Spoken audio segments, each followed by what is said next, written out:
एक घर में 3 भाई और एक बहन थी। बड़ा और छोटा पढ़ने में बहुत तेज थे।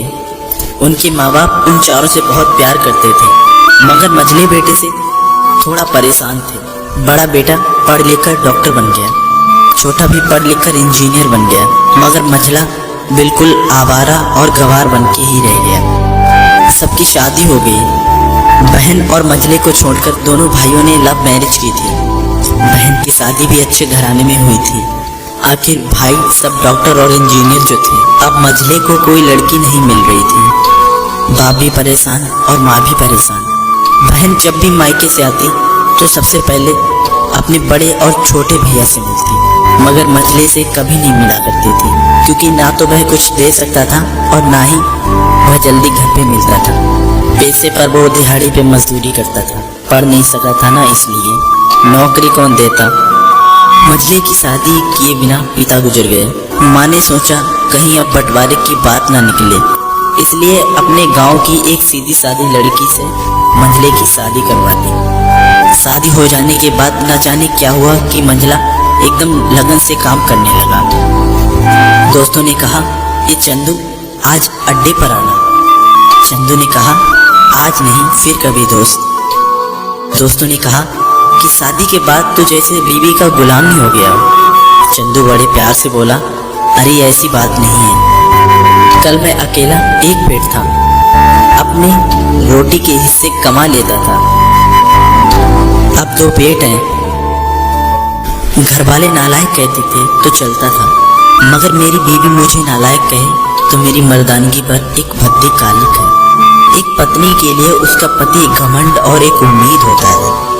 उसके घर वालों ने भी तो मुझ पर भरोसा करके ही अपनी बेटी दी होगी, फिर उनका भरोसा कैसे तोड़ सकता हूँ। कॉलेज में नौकरी की डिग्री मिलती है और ऐसे संस्कार सिर्फ माँ बाप से मिलते हैं। इधर घर पर छोटा और बड़ा भाई और उनकी पत्नियां मिलकर फैसला करती हैं कि जायदाद का बंटवारा हो जाए, क्योंकि हम दोनों लाखों के बराबर कमाते हैं, लेकिन मंझला ना के बराबर कमाता है। ऐसा नहीं होगा। माँ के लाख मना करने के बाद बंटवारे की तारीख तय होती है। बहन भी आ जाती है, लेकिन चंदू है कि काम पे निकलने के लिए ही बाहर आता है। उसके दोनों भाई उसको पकड़कर भीतर लाकर बोलते हैं कि आज तो रुक जा, बंटवारा कर ही लेते हैं। वकील कहता है ऐसा नहीं होता है, साइन करना होता है। फिर चंदू अपने भाइयों से कहता है, तुम लोग बंटवारा करो, जो मेरे हिस्से में हो वो मुझे दे देना, मैं शाम को आकर अपना बड़ा सा अंगूठा चिपका दूंगा पेपर पे। बहन कहती है, अरे बेवकूफ, तू गवार का गवार ही रहेगा, तेरी किस्मत इतनी अच्छी है कि तुझे इतने अच्छे भैया और भाभी मिले। फिर माँ भी बोली कि अरे चंदू आज रुक जा। बंटवारे में 10 बीघा जमीन में दोनों भाई 5-5 बीघा जमीन रख लेते हैं और चंदू को पुश्तैनी घर दे देते हैं। फिर चंदू चिल्लाता है, अरे हमारी छुटकी का हिस्सा कौन सा है। फिर दोनों भाई हंसकर बोलते हैं, अरे मूर्ख, बंटवारा भाइयों में होता है, बहनों के हिस्सों में तो सिर्फ उनका मायका ही है।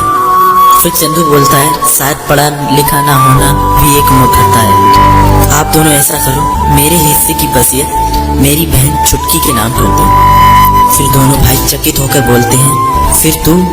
चंदू माँ की ओर देखकर मुस्कुराकर बोलता है, मेरे हिस्से में माँ है।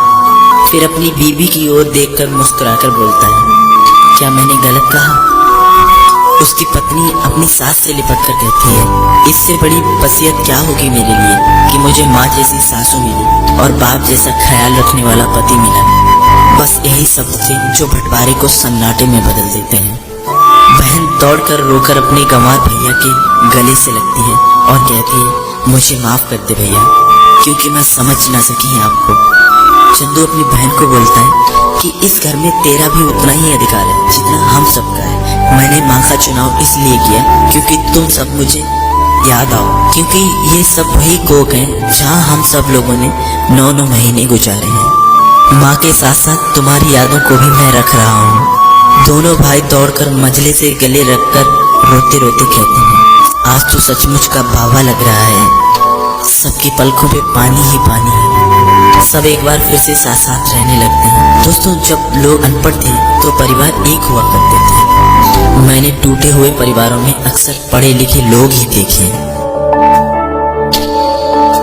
दोस्तों ये वीडियो आप लोगों को कैसा लगा हमें कमेंट में जरूर बताइएगा। साथ ही साथ इस वीडियो को लाइक जरूर कीजिएगा और अगर आप हमारे चैनल पर नए आए हैं तो हमारे चैनल को सब्सक्राइब जरूर कीजिएगा।